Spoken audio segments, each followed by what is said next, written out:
ಯಾವತ್ತಾದ್ರೂ ನಿಮ್ಗೆ ಸಖತ್ ಬೇಜಾರಾಗಿದೆಯಾ ಲೈಫ್ ಬಗ್ಗೆ? ಒಂದು ದಿವಸ ಅಲ್ಲ, ತುಂಬ ಸರಿ ಆಗಿದೆ. ಅಂದರೆ ನಮ್ಮ ಯಜಮಾನ್ರು ಯಾರೋ ಹೇಳಿರೋ ಮಾತು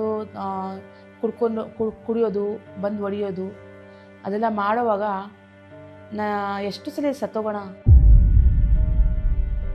ಬೇಡ ನನಗೆ ಲೈಫ್ ಇದು ಬೇಡ, ನನಗೆ ಯಾರೂ ಇಲ್ಲ, ನಾನು ಒಂಥರ ಬೇವರ್ಸಿ ಅಲ್ವಾ, ಯಾಕೆ ಬದುಕಬೇಕು ನಾನು ಅಂತ ನಾನು ಸಾಯಕ್ಕೆಲ್ಲ ಹೋಗಿದ್ದೀನಿ. 2 ಜೀವ ನನಗೋಸ್ಕರ ಇದೆ, ಮಕ್ಕಳು. ಅದು 2 ಜೀವ ಇರ್ತಿರ್ಲಿಲ್ಲ ಅಂದರೆ ನಾನು ಸತ್ತೋಗ್ತಿದೆ. ತಾಯಿನೇ. ನನ್ನ ಮಕ್ಕಳು ಸಾಕೋಕ್ಕೆ ತುಂಬ ಕಷ್ಟಪಟ್ಟಿದ್ದೀನಿ ಕಣೋ. ಮೈಸೂರಲ್ಲಿ ಒಂದು ಬಸ್ ಸ್ಟಾಪಲ್ಲಿ ನಿಂತ್ಕೊಂಡು ತುಂಬ ಹೊಟ್ಟೆ ಹಸಿತಿದೆ ನನಗೆ.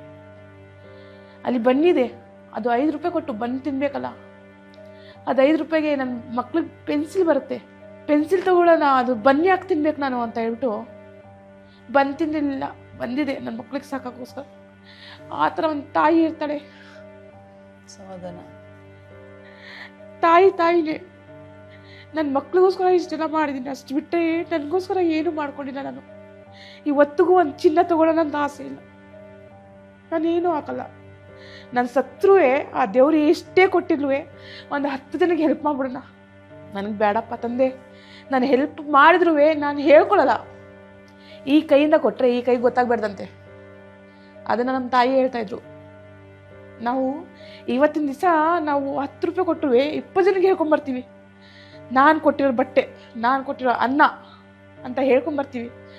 ಅದು ತುಂಬ ದುಃಖ ಆಗುತ್ತೆ ಅಲ್ವಾ? ಅದಕ್ಕೋಸ್ಕರ ಯಾರೂ ಅಷ್ಟೇ ಈ ಕೈಯಿಂದ ಕೊಡಿ, ಈ ಕೈಗೆ ಗೊತ್ತಾಗ್ಬಿಡ್ದು, ಆ ಥರ ಕೊಡಿ ದಯವಿಟ್ಟು.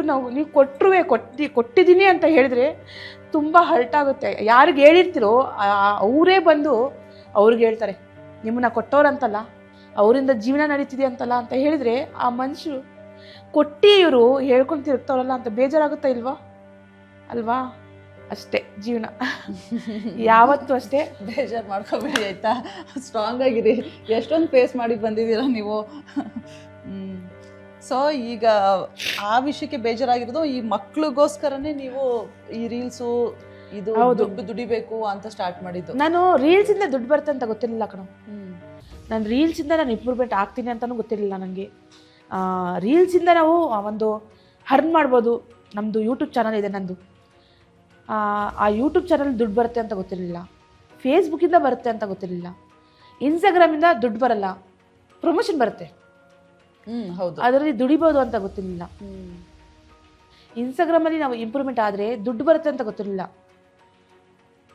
ದೇವ್ರು ಕೊಟ್ಟರೆ ಚಪ್ಪಡ್ ಪಾಡ್ಕೋದೆತ್ತಾ ಅಂತ ಹೇಳ್ತಾರೆ. ಅಂದರೆ ಭೂಮಿ ಹರಿದ್ಬಿಡ್ಬೇಕು, ಆಕಾಶ ಹರಿದ್ಬಿಡ್ಬೇಕು, ಆ ಥರ ಕೊಡ್ತಾರೆ ದೇವ್ರು ಕೊಟ್ಟರೆ ಅಂತ ಹೇಳ್ತಾರೆ. ಅದು ಉದಾಹರಣೆ ನನಗೆ, ನನ್ನ ಮೇಲೇ ಆಗಿದೆ ಅದು. ಅಂದರೆ ತುಂಬ ಚೆನ್ನಾಗಿ ಬರ್ತಿದೆ, ಹೇಳ್ಕೊಳಕ್ಕಾಗ್ತಲ್ಲ ಅಷ್ಟು. ಅಯ್ಯೋ ಅಳಿಸ್ಬಿಟ್ಟೆ ಅನ್ಸುತ್ತೆ ನಿಮ್ಮನ್ನ. ಎಷ್ಟೇ ಶ್ರೀಮಂತರು ಬರಲಿ, ನಮಗೆ ಶ್ರೀಮಂತರಿಗೆ ಬರಲಿ, ಹಿಂದೆ ಬಂದಿರೋ ದಾರಿ ಯಾವತ್ತೂ ಮರಿಬೇಡ್ದು ಅಲ್ವಾ? ಹೌದು. ಅದನ್ನ ಒಂದು ನನಗೆ ನಮ್ಮ ಆಸ್ಪತ್ರೆಯಲ್ಲಿ ಪಟ್ಟಿರೋ ಕಷ್ಟ, ಆಸ್ಪತ್ರೆ ಊಟ ಇತ್ತಿಲ್ಲ, ವಾಣಿ ಉಲ್ಲಾಸಲ್ಲಿ ಊಟ ಬರಲಿ ಅಂತ ಒಂದು ಕಾಯುತ್ತಿರೋದು ಜೀವನ. ನಾನು ಮೈಸೂರು ಕೆಲಸಕ್ಕೆ ಹೋಗಿದಾಗ ಅಲ್ಲಿ ಬಂದು ಬಸ್ ಸ್ಟಾಪಲ್ಲಿ ನಿಂತ್ಕೊಂಡು ತಿರುಗಿ ನೋಡಿರೋದು ಅಂಗಡಿ ಹತ್ರ, ಅಲ್ಲಿ ಬಂದು ಕಾಣಿಸ್ತಾರವಾಗ 5 ರೂಪಾಯಿ ತೊಗೊಂಡು ಬಂದು ತಿಂದಿರೋದು ಒಂದು ಕಷ್ಟ. ಅದು ಜೀವನ ಇದೆಯಲ್ಲ, ನಿಜ. ಅದು ನಾನು ಮರೆಯಲ್ಲ ಯಾವತ್ತೂ. ನಾನು ಒಬ್ಬಳೇ ಅಲ್ಲ, ನಂತರನೇ ಸಾವಿರಾರು ಜನ ಜೀವನ ಮಾಡ್ತಾರೆ ಫುಟ್ಪಾತ್ ಮೇಲೆ. ಅವ್ರಿಗೆಲ್ಲ ಆ ದೇವ್ರ ಕೈ ಹಿಡಿಬೇಕು. ಅಕಸ್ಮಾತ್ ನನಗೆ ಬಂದರೆ ಅಷ್ಟು ಏನಾದರೂ ಅಂಥವ್ರಿಗೆಲ್ಲ ಒಳ್ಳೇದು ಮಾಡಬೇಕು. ಈ ಬಡತನ ಹೋಗಿಸ್ಬೇಕು, ಬಡತನನೇ ಇರಬೇಡ್ದು, ಈಕ್ವಲ್ ಆಗಿರಬೇಕು. ನನ್ನ ರಾಶಿ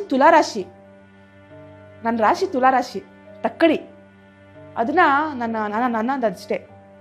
ಎಲ್ಲ ಈಕ್ವಲ್ ಆಗಿರಬೇಕು, ಎಲ್ಲ ಚೆನ್ನಾಗಿರಬೇಕು, ಚೆನ್ನಾಗಿರಬೇಕು ಅಂತಲೇ ನಾನು ಬಯಸ್ತೀನಿ. ಲೈಫು ಅಲ್ಲಿಂದ 0 ಇಂದ ಇಲ್ಲಿ ತನಕ ತಂದು ನಿಮ್ಮನ್ನು ನಿಲ್ಲಿಸಿದೆ.